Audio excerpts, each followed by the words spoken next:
చంద్రబాబు గారు నాకు కూడా అర్థం కాదు. సో ఇంతకుముందు గాజువాకలు నిలబడినప్పుడు ఇంకా వేరే దిక్కడ పోటీ చేసినప్పుడు పవన్ కళ్యాణ్ గారు ఓడిపోయారు, 2 దిక్కులు ఓడిపోయారు. సో మరి అప్పుడు ఫ్యాన్స్ లేరా, అప్పుడు ఓటర్స్ అక్కడ లేరా? సో ఎందుకండి ఇలా ప్రశాంతంగా జరిగిపోతున్న ఒక ఇదిని ఎందుకు ఇలా హైలైట్ చేస్తారు నాకైతే అర్థం కాదు. సీత పులి సీత అనడం కన్నా నాకైతే F2 F3 సినిమాలో వెంకట్రావు పెళ్ళ మీద క్యారెక్టర్ ఉంది కదా, గుర్తొచ్చేస్తాం ఆ క్యారెక్టర్ వెంటనే. సరే, నీ సినిమాలో నీ క్యారెక్టర్లు పక్కన పెట్టుకుంటే, నువ్వు సినిమాల్లో క్యారెక్టర్ ఆర్టిస్ట్కి తక్కువ, జూనియర్ ఆర్టిస్ట్కి ఎక్కువ సంగతి నీకు కూడా తెలుసు. కొత్తగా రాజకీయాలు మొదలెట్టావు. సరే, మొదలెట్టుకో కానీ మా జనసేన గురించి మాట్లాడే ముందు, మా మెగా బ్రదర్స్ గురించి మాట్లాడే ముందు కొంచెం జాగ్రత్త. ఒంట్లో ప్రతి అవయవం కూడా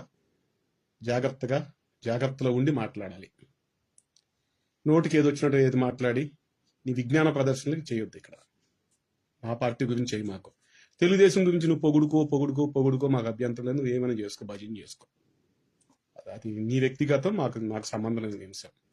అలాగే వైసీపీ అంటావా, నీకెంత రాజకీయ పరిజ్ఞానం ఉందో ఆ బ్యాచ్కి ఆ ముఠాకి అంతే ఉంటుంది. కాబట్టి జోగి రాసుకుంటే బూడిద రాలినట్టుగా కరెక్ట్గా వైసీపీకి నీకు బాగా సింక్ అవుతుంది. నువ్వు మాట్లాడే మాటలకి, వాళ్ళు ఇచ్చే కౌంటర్లకి వాళ్ళతో మీరు కొట్టించుకోవడం మాకు అభ్యంతరం లేదు.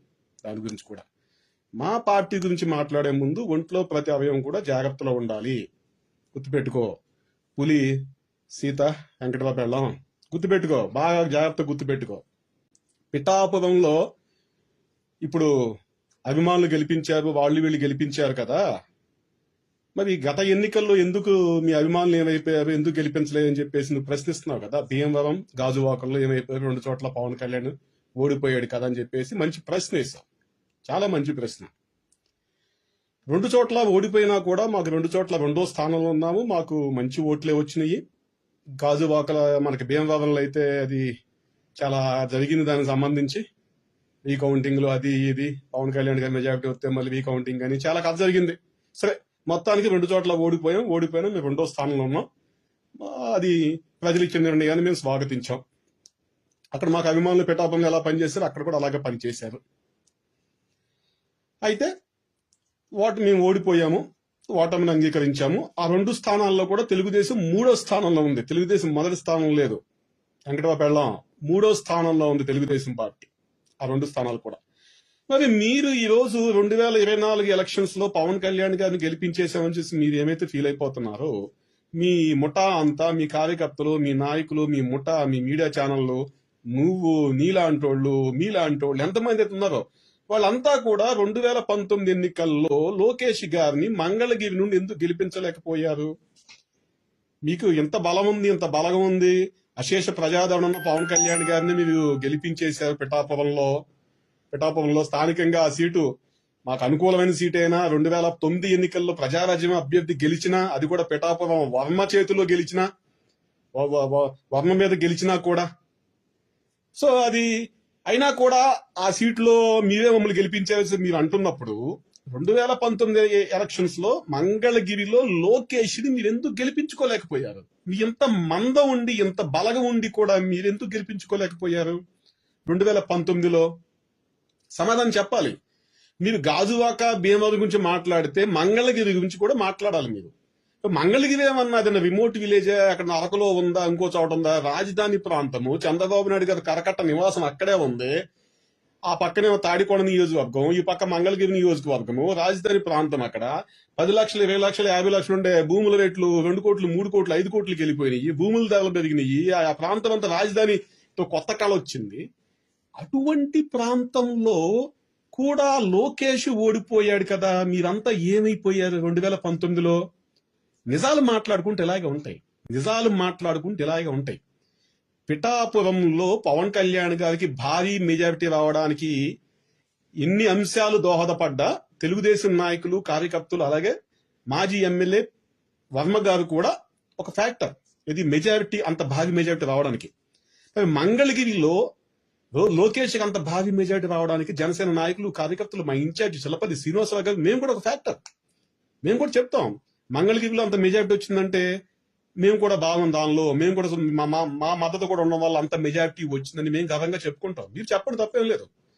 ఆ మెజారిటీ అంత మెజారిటీ వచ్చిందంటే మా కోఆపరేషన్ ఉండడం వల్ల మేము కూడా పనిచేయడం వల్ల అంత మెజారిటీ వచ్చిందని చెప్పేసి, అంతేగాని మేమే గెలిపించామని చెప్పేసి పిఠాపురం గెలుపును కూడా మీరు లాగేసుకుంటున్నారే. ఇంకా మా పార్టీ అధినేత గెలుపు కూడా మీ ఖాతాలో వేసుకుని ఇక రాష్ట్రంలో ప్రతి నియోజకవర్గంలో కూటమిలో ఇచ్చిన సీట్లన్నీ కూడా మీరే గెలిపిస్తే ఇంకా పొత్తెందుకు?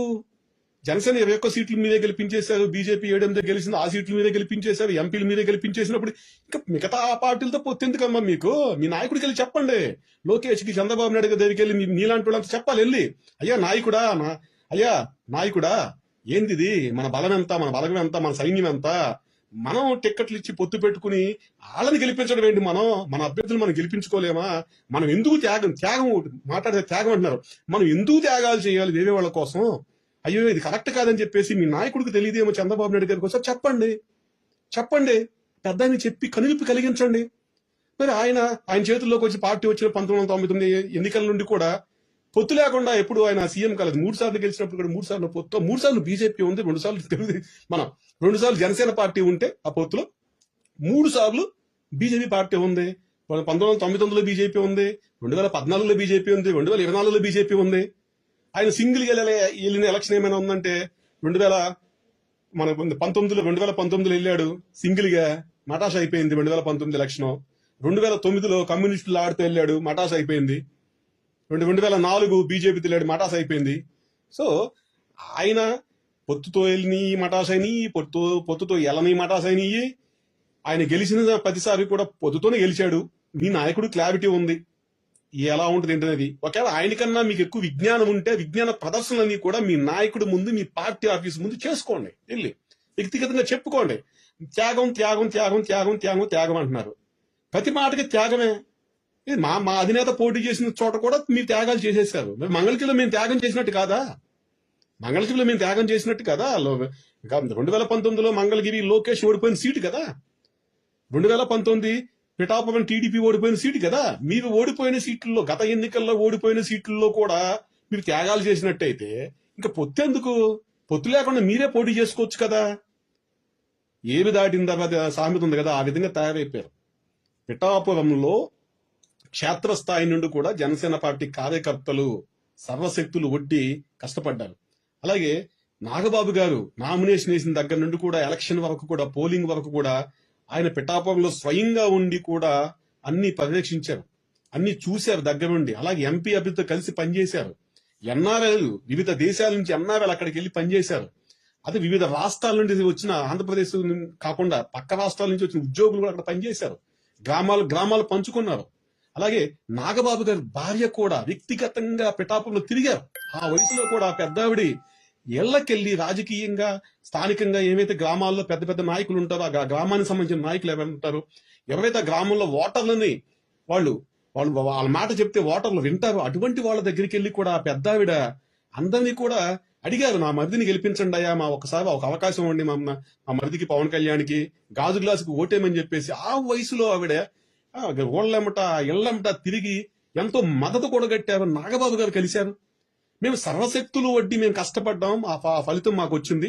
ఆ ఫలితంలో తెలుగుదేశం పార్టీ నాయకులు, కార్యకర్తలు, మాజీ ఎమ్మెల్యే సహకారం ఉండడం వల్ల మాకు ఇంకా మెజారిటీ పెరిగింది. మేము ఒప్పుకుంటాం, మాకు మెజారిటీ పెరిగింది. ఒక 10 నుండి 15 వేలు మెజారిటీ పెరిగింది వీళ్ళు సహకరించడం వల్ల. సహకరించకపోతే తగ్గేది మెజారిటీ. అలాగే మనకి మంగళగిరిలో కూడా లోకేష్ కూడా అంతే. మా పార్టీ నాయకులు, కార్యకర్తలు మేము ఈ ఎలక్షన్ మేము సపోర్ట్ చేయమని చెప్పేసి వాళ్ళు ఓటేయకపోయినా, నోటాకేసినా, ఇంకోటి చేసినా లోకేష్కి ఏం తగ్గేది? మహా అయితే ఒక 10,000, 15,000, పోనీ గట్టిగా అంటే 20,000 మెజారిటీ తగ్గేది. లోకేష్ ఓడిపోయాడు కాదు కదా అంత మెజారిటీ ఉన్నప్పుడు. అదే 5,000, 10,000 మార్జిన్ లో గెలిస్తే ఖచ్చితంగా ఇది ఫ్యాక్టర్ అవుతుంది. అదే మా పవన్ కళ్యాణ్ గారు 5,000 మెజారిటీతో కనుక పిఠాపురంలో గెలిచుంటే ఖచ్చితంగా అనుకోవాలి ఈ వర్మ వీళ్ళ కోఆపరేషన్ వల్లే గెలిచాడు. ఎందుకంటే ఆ మార్జిన్ ఓట్లు ఏమైతే ఉన్నాయో అది వీళ్ళ వల్ల వచ్చినాయి కాబట్టి. అలాగే లోకేష్ కూడా 5,000 ఓట్లతో, ఒక 5,000 ఓట్లతో గెలిచుంటే మంగళగిరిలో ఖచ్చితంగా చెప్పుకుంటాం మేము, ఎందుకంటే ఆ మార్జినల్ ఓట్లతో గెలిచాడు కాబట్టి ఆ ఓట్లు మాయే అని చెప్పేసి. 2014లో పవన్ కళ్యాణ్ గారు ఎందుకు చెప్పాడు పదే నేను గెలిపించానని చెప్పేసి? 1%, 1.5% ఏమైతే వైసీపీకి, టీడీపీకి మధ్య గ్యాప్ ఉందో ఆ గ్యాప్ ను ఫిల్ చేసింది బీజేపీ, జనసేన సపోర్ట్. అటు నరేంద్ర మోడీ గారు హవా దేశవ్యాప్తంగా, ఆయన హవా, అలాగే పవన్ కళ్యాణ్ గారు ఆయనకున్న ఫాలోయింగ్ ఇదంతా కలిపి కూడా ఆ రోజు ఒక 5% ఓటుని టర్న్ చేసింది, వైసీపీకి రావాల్సిన దాన్ని ఇటు తిప్పేసింది. అక్కడ ముక్కి మూలికి బొటాబొటిగా 1.5% సంథింగ్ ఎంతో, దాంతో బార్డర్ లో తెలుగుదేశం పార్టీ గెలిచింది 2000. అందుకే గర్వంగా చెప్పుకుంటారు, ఎస్ నేనే గెలిపించామని చెప్పేసి. గెలిపించారు అంటే ఆ మార్జినల్ ఎంత ఉండాలంటే అది 1 or 2% మార్జిన్ ఉన్నప్పుడు దాన్ని టర్న్ చేసినప్పుడు ఖచ్చితంగా గెలుపు వాళ్ళ ఖాతాలో పడుతుంది. భారీ మెజారిటీలు ఉన్నప్పుడు ఈ ఎవరి ఖాతా ఉండదమ్మా, అది ప్రజా ఖాతా. ఆ ప్రజలు భారీగా ఆశీర్వదించారు. పులి నా పేరు గుర్తురాదు నీది కానీ వెంకటబాబు వెళ్ళామా, గుర్తుపెట్టుకో. మాట్లాడే ముందు జాగ్రత్తగా మాట్లాడు. నోటుకు వచ్చినట్టు పిచ్చ పిచ్చగా మా పార్టీ అధినేత గురించి కానీ, పవన్ కళ్యాణ్ గారి గురించి కానీ, నాగబాబు గారి గురించి కానీ మాట్లాడొద్దు. నువ్వు గుర్తుపెట్టుకో. నువ్వు రీల్ చేసుకుంటావో, డాన్సులు వేసుకుంటావో, సినిమాలో వ్యాంప తరహా క్యారెక్టర్లు చేసుకుంటావో సిగ్గుపడుకుంటూ, నువ్వు వేసుకో, మాకు అభ్యంతరం లేదు. నీ వృత్తి నువ్వు చేసుకో. రాజకీయాల గురించి మాట్లాడేటప్పుడు మాత్రమే కొంచెం జాగ్రత్తగా మాట్లాడు, సరేనా? ఇక ఉంటానమ్మా.